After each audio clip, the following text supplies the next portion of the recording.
you ready, kids? I can't hear you. Oh,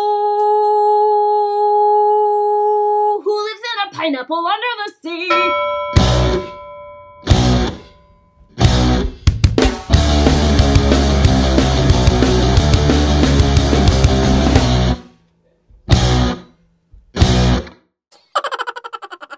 Hi, welcome to Kick-Ass Switch, putting the K in magic. I'm Joanna DeVoe, and you are watching a video about why oysters are cool. Oysters are cool. That's not really what this video is about, but I'm just making that statement right now. This video is really about deep soul diving, the metaphor of the ocean, and oysters. I'm sure that you have heard by now, if you have been on the planet for more than a couple of years, that the way that an oyster gives birth to a pearl, these lovely gems that us girly girls value so much and people have valued throughout the centuries, the way that an oyster gives birth to a pearl is if a grain of sand gets into its shell, the oyster finds this very, very irritating. And in trying to get rid of the grain of sand, a beautiful, lustrous pearl is formed. And of course, as a witch, I love this metaphor. I talk a lot about shadow work on Kick-Ass Witch, and I just did a show on Tuesday about crafting your own personal brand of magic. And what I emphasized on that show was that if you want to create your own spiritual path, a religion of your own making, you can get super creative with that. You can pull from all different kinds of pantheons and traditions. You can maybe create a blended path incorporating the religion that you grew up with maybe Wicca or Druidry or Buddhism. Really, the sky's the limit. Your imagination is the limit, and your imagination is infinite. But what I emphasized in that show was that one of the foundations to being able to do this in a way that is truly meaningful and powerful, a spiritual practice that goes really deep and isn't just about collecting things and having fun. Those things are fun, and I'm not going to deny that. I have a kick-ass crystal and tarot card collection. I love all of that stuff. But if you want it to be super meaningful, one of the foundations that needs to be in place is a good working understanding of shadow work. So that's why I talk about that a lot. And a term that I use interchangeably with shadow work is deep soul diving. And I think it's good to have a variety of terms for these things, because shadow work, that's just a metaphor. That's just a symbol. That's just one way of understanding a process. We're not talking about literal shadows here. So you might be a person who the idea of deep soul diving with SpongeBob SquarePants, that might work better for you. That might speak to you. They both speak to me at different times, which is interesting. I've been very into this metaphor of the ocean lately. And the way you might think of it in terms of shadow work, deep soul diving, is diving for treasure, like sunken treasure. You know, when you think about the shadow, illuminating the shadow is bringing up the parts of us that we have pushed down out of a sense of shame. And there is gold in there. Our gifts hang out in there. It's not just about the painful things that need healing. The same is true of sunken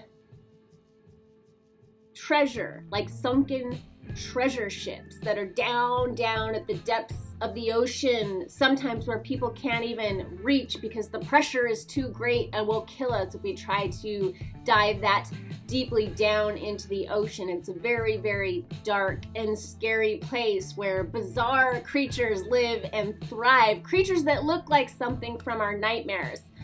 And I love the idea of sunken ships or sunken treasure, because when we're very young, when the shadow is created, you get that sinking feeling when you've been shamed. So I love that metaphor. I think it's wonderful. And if you're willing to brave the dark, if you're willing to dive deep, you can hopefully emerge to the surface with buried treasure. And for me, the way that the oyster creates a pearl, because that has to do with the ocean, it just ties in so beautifully with this whole idea too. And that's more of like, it can go deep, but it's also a really nice metaphor for just the irritants in our life, the triggers, just the little things that like get under your skin and irritate you, the things that consistently irritate you.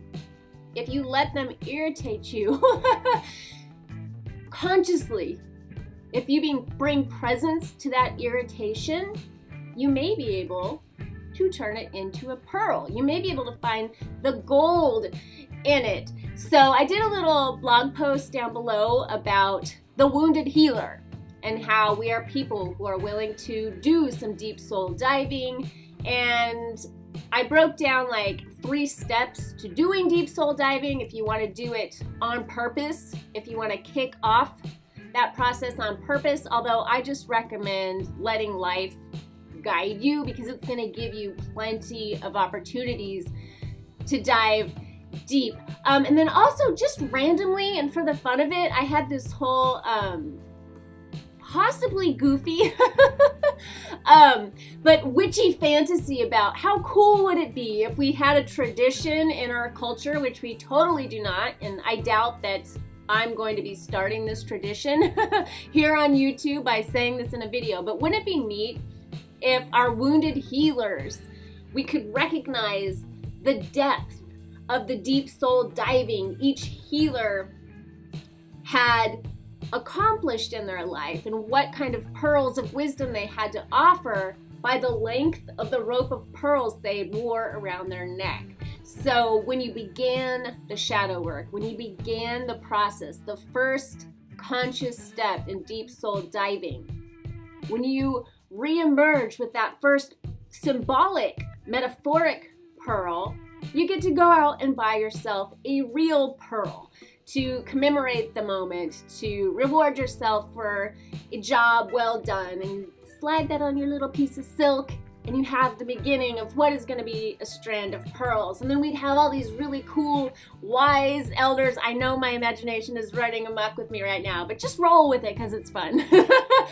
We'd have all these like wise men and women walking around like aged and wrinkled and their bodies shrinking, but they would just be regal with these ropes and ropes and ropes of pearls wrapped around their neck. And wouldn't that be a fun, neat way to uphold and honor our elders and to reward ourselves for having the courage to dig deep? Because it does take courage to dive to the bottom of the ocean. It does take courage to do this deep soul diving, or to do your shadow work, to be a wounded healer.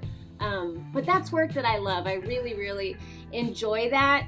And for me, money is the thing that I really wanted to talk about when I started Kick-Ass Witch. I wanted to talk about creating a kick-ass life in a holistic way, but I still had some work to do around this issue. So for me, the last 3+ years, a lot of my deep soul diving has been tied up in money. And for me, pearls kind of represent that too. It's about luxury and being able to buy yourself nice things and being able to step into your own worth and the value that you offer, being able to receive as well as give and all that good stuff. But I've finally gotten to a point where I feel like I've got this. It's taken me a long time, but I feel very ready to share what I've learned about money. So that's what May is really going to be about in the coming weeks. I'm going to be talking about money. money. And I'm really excited about it because I didn't feel worthy of really addressing that topic before. And I'm feeling the worthiness. I'm feeling ready to talk about it. So videos, podcasts, blog posts that will be around the money theme for the rest of May. I hope that spring is treating you very well so far, and until we meet again, much love. Peace.